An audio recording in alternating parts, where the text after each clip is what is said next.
تو اس میں بھی آپ کو کوئی مشکلات درپیش رہتی ہیں؟ کوئی ایک آدھی کوئی اس طرح کی مشکل آنے جانے کی مشکلات تھی، لیکن وہ تو میں نہیں سمجھتا تھا. لیکن حکومت کی طرف سے 2-4 ایسی مشکلات ہیں جہاں پریشانی ہوئی. ایک تو جمعے والے دن دکان کھلی تھی، ایک جمعے ناغے والا آ گیا، کہتے یہ دکان جمعے پہ کیوں کھولیے؟ میں نے کہا یار میں معذور آدمی ہوں، جمعے پہ بند کر کے کہاں جاؤں گا، روزی کرتا ہوں، شام کو بچوں کو کھلانا ہے. کہتا ہے یہ آپ کی چلان ہوگی، آپ نام بتائیں. میں نے کہا نام باہر لکھا ہوا. اس نے چٹ پکڑائی، کہتا ہے یہ آپ آئیں جی عدالت آ کے پیش ہو جائیں.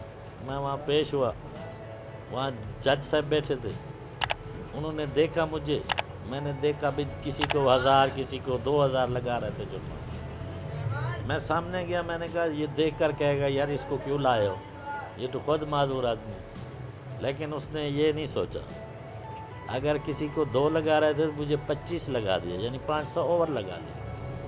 ایک کس نے اوور لگایا؟ جج صاحب تھے رحیم یار کے، نام تو نہیں آتا مجھے، لیکن میں نے پوچھا ہی نہیں، نہ کوئی التجا کی. میں نے کہا یہ آنکھوں سے جو اندھے ہیں ان کو نظر بھی نہیں آ رہا، تو پھر ان کو کیا کہنا ہے کہ میں معذوروں کو رعایت کریں یا کم کریں، یا جمعے والے دن میں کیوں دکان بند کروں، کہاں جاؤں؟ میں نے کوئی اوٹنگ پہ جانا ہے، سیر کرنی ہے، میں تو جا بھی نہیں سکتا کہیں. نہیں یعنی کہ بجائے سپورٹ کرنے کے آپ کو مطلب کہ تکلیف. باقی عام لوگوں سے بھی زیادہ فائن کیا انہوں نے. ہاں بالکل. ابھی بھی آتے ہیں ٹیکس والے بھی آتے ہیں، ٹیکس بھی لیتے ہیں. پہلے پروفیشنل ٹیکس، ابھی ایک نیا ٹیکس آیا تھا، چٹ دے کے گئے تھے کہ بھی اگر یہ ٹیکس نام پے کیا تو آپ کی شاپ جو ہے نا سیل کر دیں گے.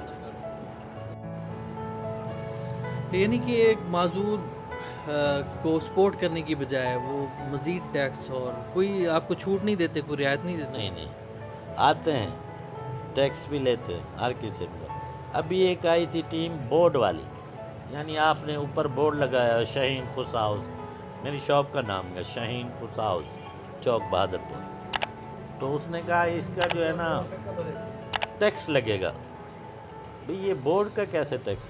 میں نے اپنا نام لکھا ہے، کہتا ہے یہ جتنا بڑا بورڈ ہے اتنے پیسے بڑے لگے گے. اس نے پھر میں نے کہا یار میرے پاس تو حکومت کی طرف سے شناختی کارڈ بنا ہوا ہے، مزدوری سرٹیفکیٹ ہے، انہوں نے اختیار دیا ہے کہ بھی ان کے اوپر نہ کوئی پراپرٹی ٹیکس ہوگا، نہ کوئی اور کوئی بھی ٹیکس نہیں لگے گا. تو میں نے اس کو شناختی کارڈ اپنا پروف دکھایا. اس نے کہا یہ ہمارا مسئلہ نہیں، یہ تو آپ کو دینے پڑیں گے. پھر میں نے مجبوراً اس کو دے دیے. یہ اس کے ساتھ میں کیا بحث کروں جو نظر بھی نہیں آتا، نہ معذوری نظر آتی ہے، نہ میرا پروف نظر آتا ہے. تو بالکل. اس طرح کے 2-4 مسئلے کافی آئے ہیں، لیکن میں اس کے بعد اس پہ غور ہی نہیں کیا.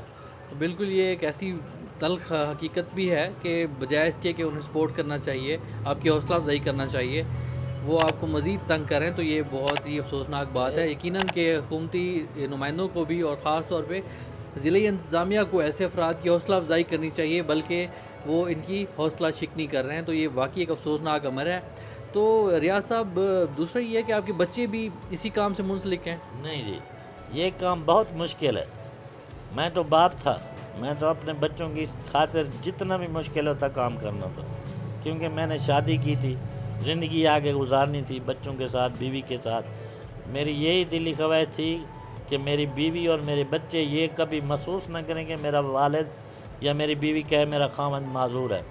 ہر قسم کی خواہش، گھر کی، کھانے پینے کی کبھی کمی نہیں دی. تو میں نے تو یہ مشکل جھیل لی ہے، میں اپنے بچوں کو یہ مشکل نہیں جھیلنے دیتا. تو کیا یہ مشکل کام ہے؟ بہت مشکل کام ہے، حد سے بھی زیادہ.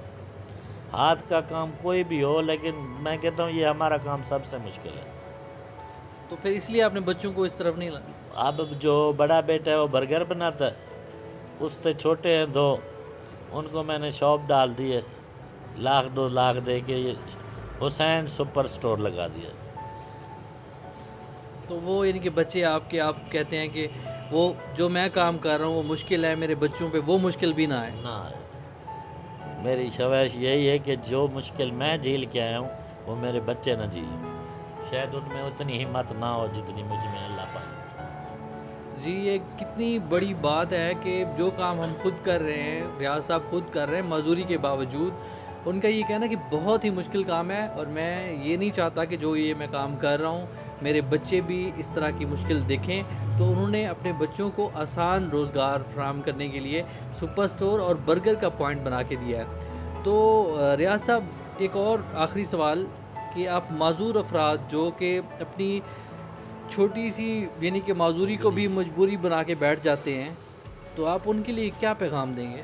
سر میں یہاں شاپ پہ ہوتا ہوں تو کافی معذور آتے ہیں، کسی کی انگلی نہیں ہوتی، کسی کا ہاتھ نہیں ہوتا، کسی کی پوری بازو نہیں ہوتی، کسی کی ٹانگ نہیں ہوتی، تو میں ان کو جو آتے ہیں ان کو خرید بھی دیتا ہوں، یعنی پیسے بھی دیتا ہوں، ان کو سمجھاتا بھی ہوں کہ یار میں آپ کے سامنے ایک سبق ہوں، اللہ تعالیٰ نے مجھے نارمل آدمی کے لیے اور معذور آدمی کے لیے ایک کتاب بھیجی ہے، سمجھو سبق ہے میرا، کہ اگر تندرست ہے تو وہ کام نہیں کرتا، وہ بھی بیکار، وہ بھی معذور، اور چھوٹا موٹا معذور ہے اور وہ کام نہیں کرتا، وہ بھی معذور ہے۔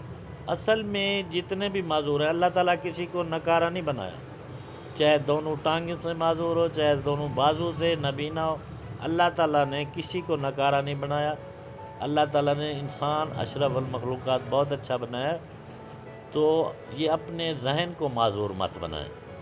اگر ذہنی طور پہ معذور نہ ہو تو کبھی یہ کوئی بھی کام کر سکتے ہیں۔ جی ناظرین، آپ کو ہم نے گفتگو سنائی کہ کیسے پہاڑ جیسے حوصلے والے ریاض صاحب ہمارے ساتھ بیٹھے ہیں، اور انہوں نے بہت ہی زبردست باتیں بتائیں، اپنی معذوری کے بارے میں بھی بتائی کہ کیسے مشکل حالات تھے، اور اپنی شریک حیات کے بارے میں بھی بتایا کہ کس طرح وہ ان کو سپورٹ کرتی ہیں، اور انہوں نے اپنے بچوں کے لیے جو روزگار کا جو انتخاب کیا ہے، یقیناً اس کے پیچھے بھی ایک والد کا جذبہ جو آپ نے ان کی گفتگو میں سنا، یقیناً یہ جو ہے بہت ہی بڑا جذبہ ہے۔ اور اس کے علاوہ حکومتی نمائندوں سے بھی انہوں نے شکوہ کیا کہ جس طرح وہ ان کو انکم ٹیکس کے حوالے سے یا دیگر ٹیکس کی مد میں ان کو وہ پریشان کرتے ہیں، بجائے اس کے کہ ان کی حوصلہ افزائی کریں، ان کی حوصلہ شکنی کر رہے ہیں۔ اور معذور افراد کے لیے ان کا خصوصی پیغام کہ آپ اپنی چھوٹی سی معذوری کو مجبوری بنا کے آپ کوئی کام نہیں کرتے، جبکہ اللہ تعالیٰ نے کسی انسان کو ناکارہ نہیں بنایا۔ ہر انسان کوئی نہ کوئی کام کر سکتا ہے اگر آپ کا حوصلہ بلند ہو۔ اپنے میزبان اسد محمود کو اجازت دیجیے، دیکھتے رہیں اردو پوائنٹ۔ اللہ نگہبان۔